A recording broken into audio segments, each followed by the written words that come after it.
কি সুন্দর ছবি আঁকো তুমি। কলেজের নবীনবরণে সব তোমার আঁকা ছবি ছিল না?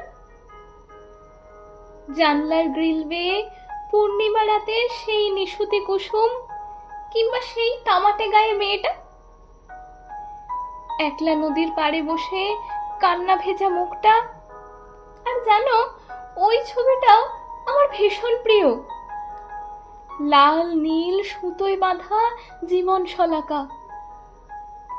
এই, তুমি এত বিষণ্ণতার ছবি কেন আঁকো? আমি কখন থেকে বকছি, তুমি কিছু বলবে না? হ্যাঁ, তবে একটা শর্ত আছে। শুনেছি শিল্পীরা অন্তর্যামী। আমি না চাইলে তুমি কিন্তু আমার মনের কথা পড়তে পারবে না।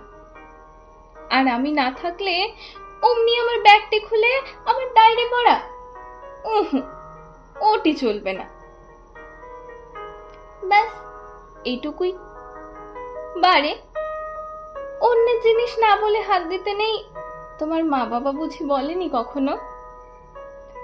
কারণ বন্ধুত্ব মানেই ঝগড়া, অভিমান, কথা কাটাকাটি, অল্প রাগ। তখন হয়তো তোমার নামেই ভারী ভারী কথা ঝোঁকের মাথায় লিখে রাখবো। সেসব যদি জেনে যাও তাহলেই তো জন্মের মতো আড়ি।